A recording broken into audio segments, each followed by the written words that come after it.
Have you ever been walking down the street, perhaps scrolling through your phone or listening to music, when suddenly you look up and see a face you haven't seen in years?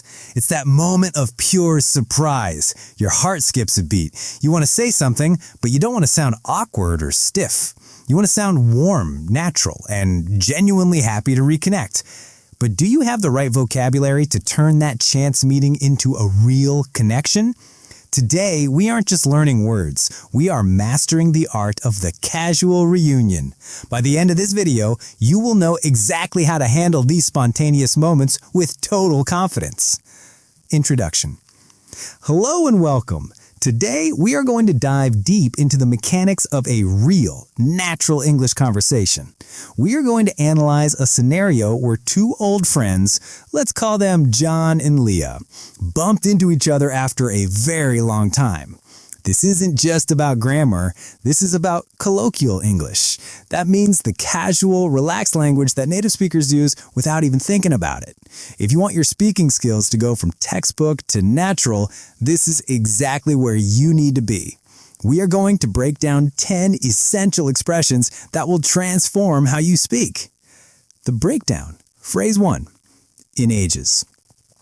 Let's start with the very first moment of contact. You see that old friend. What is the most natural way to acknowledge the time that has passed? You might think to say, I haven't seen you for a long time. And that is grammatically perfect. But if you want to add emotion and warmth, you should use the phrase, I haven't seen you in ages. John and Leah haven't seen each other in years. When you use the word ages, you are being literal. You don't mean historical ages. It is an exaggeration that signals emotion. It tells the other person, wow, time has flown and I have missed you. You can use this with anyone you have a history with. You can say it to a former classmate, an old neighbor, or even a shopkeeper you haven't visited in a few months.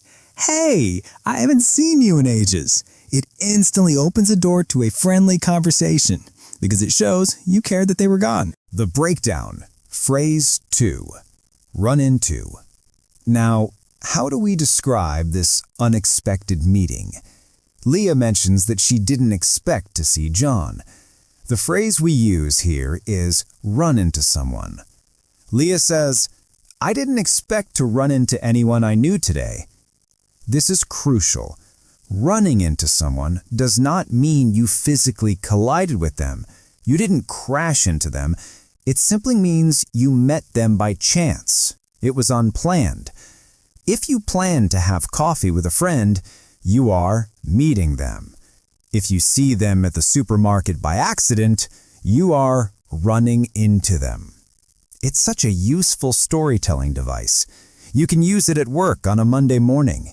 You might say, you'll never guess who I ran into at the cinema this weekend. It immediately grabs people's attention because it suggests a surprise, whether it's a delightful surprise, like running into a best friend, or an awkward one, like running into your boss at the gym. The phrase remains the same. So, you've run into this person. You haven't seen them in ages. What do you do next? You need to bridge the gap of time. You need to catch up. In our scenario, John says to Leah, we seriously need to catch up. Think of life as a race. If you haven't seen your friend, they have kept running, and you have kept running, but on different tracks. You are now at different points. To catch up means to share all the news, the life changes, the gossip, and the small details to bring you back to the same point. This is one of the warmest things you can say to someone. It implies, I value you, and I want to know what has happened in your life. And here is a pro tip. You can use this as a noun too. You can say, that was such a nice catch-up. Or, if you are busy right now, you can say, let's plan a proper catch-up for next week. It effectively communicates that you don't just want a 5-minute chat on the sidewalk, you want quality time. Many people try to improve their fluency by watching videos titled Real English Conversation, and in almost every single one of those real conversations, you will hear the phrase, catch up. It is the glue that holds long-term friendships together. Now, let's look at how they describe their lives. Not everything is always exciting, right? Leah talks about joining a fancy new gym, but she admits that despite the trendy appearance, the classes felt a bit boring and repetitive. She uses a fantastic idiom here, run-of-the-mill. She says, it's all a bit run-of-the-mill. Where does this come from? Imagine an old factory or a mill. It produces thousands of products that are exactly the same. There's nothing special about them. They are just average, standard.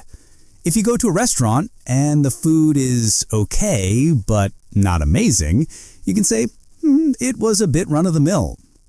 If you see a movie that has a predictable plot that you've seen 100 times before, you can say, it was a pretty run-of-the-mill action movie.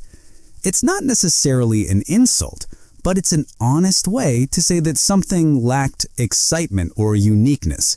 It's a very sophisticated way to express boredom or mediocrity without being rude. Now, let's move on to phrase number 5, trendy. Leah contrasted that run-of-the-mill feeling with the appearance of the gym. She described the gym as super trendy. Trendy comes from the word trend. It refers to something that is very popular right now. It is fashionable. It is what everyone on social media is talking about. However, be careful with this word. Trendy doesn't always mean good. Sometimes things are trendy just because of the hype. Leah's gym was trendy. Everyone had matching outfits and expensive water bottles, but the actual experience was boring. You can use this for anything. That new cafe is very trendy implies it's stylish and popular. You can ask your friends, what is the latest trend these days, or what's trendy right now? It's a great conversational vocabulary word for discussing culture, fashion, and lifestyle. Let's get back to the emotion of the conversation. John and Leah realize that seeing each other has lifted their spirits. Leah admits she has been stuck in a boring routine, but talking to John feels like a step in the right direction. This is a beautiful positive idiom. It means you're making progress. You haven't solved all your problems yet. You aren't at the finish line, but you have made a move towards a better outcome. Imagine you are trying to learn English. Maybe you are too nervous to speak for an hour. But today, you spoke for 5 minutes. You can tell yourself, it wasn't perfect, but it was a step in the right direction. It is a phrase of encouragement. It acknowledges that progress is happening, even if it is small. If a friend is recovering from a difficult time and they manage to go out for a walk, you can tell them that is a step in the right direction. It validates their effort. As the conversation moves toward making future plans, John asks Leah a very common question. He doesn't say, "What are your plans for the immediate future?" That sounds like a robot. Instead, he asks, "What are you up to?" "What are you up to this weekend?" Or simply, "What are you up to?" This is the ultimate casual question. It is friendly, low pressure, and natural. "What are you up to right now?" means, what are you doing at this moment? "What are you up to later?" means, what are your plans? If you want to sound like a native speaker in text messages or casual chats, this is the phrase to use. It invites the other person to share as much or as little as they want. If someone asks you this, you don't need to give a complex answer. You can say, "Not much, just relaxing," or "just working," or even "nothing special." It's a low-stakes way to check someone's availability. The breakdown. Phrase 8, fingers crossed. Leah and John agreed to meet up properly. Leah says she wants to have a real chat, not just a quick sidewalk reunion. John agrees and hopes he doesn't get called in to work. He implies that he hopes for good luck regarding his schedule. Leah responds to this sentiment. The phrase we use here is, "I'll have my fingers crossed," or "fingers crossed." Visually, this comes from the superstition of crossing your middle finger over your index finger for luck. In conversation, it means, "I hope this happens," or "I wish you luck." If your friend has a job interview, you say, "I'll keep my fingers crossed for you." If you are waiting for exam results, you say, "Fingers crossed I passed." It creates a sense of shared hope. It shows you are rooting for the other person. The breakdown. Phrase 9, before you know it. John talks about his dancing hobby. He mentions how much he enjoys it and how fast the time goes. He uses the phrase, before you know it. Before you know it, an hour has passed.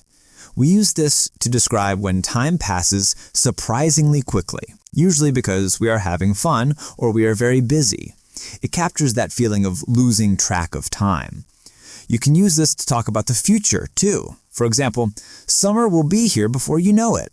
It implies that the time will zip by faster than you expect. Or reflecting on the past. I sat down to watch one video, and before I knew it, it was midnight. It adds a nice rhythm to your storytelling. It helps transition from one state to another rapidly.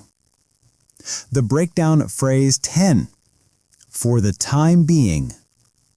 Finally, let's look at a phrase about temporary situations. Liette talks about her yoga classes. She says she is sticking with it for the time being. This is an essential phrase for describing your current status. It means for now, or at this moment, but with the understanding that it might change later. It is temporary. If you are living in a small apartment while looking for a house, you say, "I'm living here for the time being." If you have stopped drinking coffee, but aren't sure if you will quit forever, you say, "I've stopped drinking coffee for the time being." It's distinct from "in the meantime." For the time being focuses on the current state continuing for a short while. It gives you an out. It implies you aren't making a permanent promise. Summary and application. So we have just engaged in some serious daily English conversation practice by analyzing John and Leah. Think about how natural their interaction was. They didn't just say hello and goodbye. They ran into each other. They hadn't seen each other in ages. They realized their current routines were run-of-the-mill. They decided it was a step in the right direction to reconnect. They asked, "What are you up to make plans?" They promised to catch up properly. And they are keeping their fingers crossed that work doesn't get in the way. Do you see how these phrases link together to create a smooth, emotional, and human connection? I want you to try and use at least one of these phrases today. Maybe text a friend you haven't seen in a while and ask, "What are you up to? We should catch up." If you found this breakdown helpful, please hit that like button. It really helps the video reach more learners like you. And if you want to keep glowing up your English skills, make sure to subscribe to English Glow. I'll see you in the next video.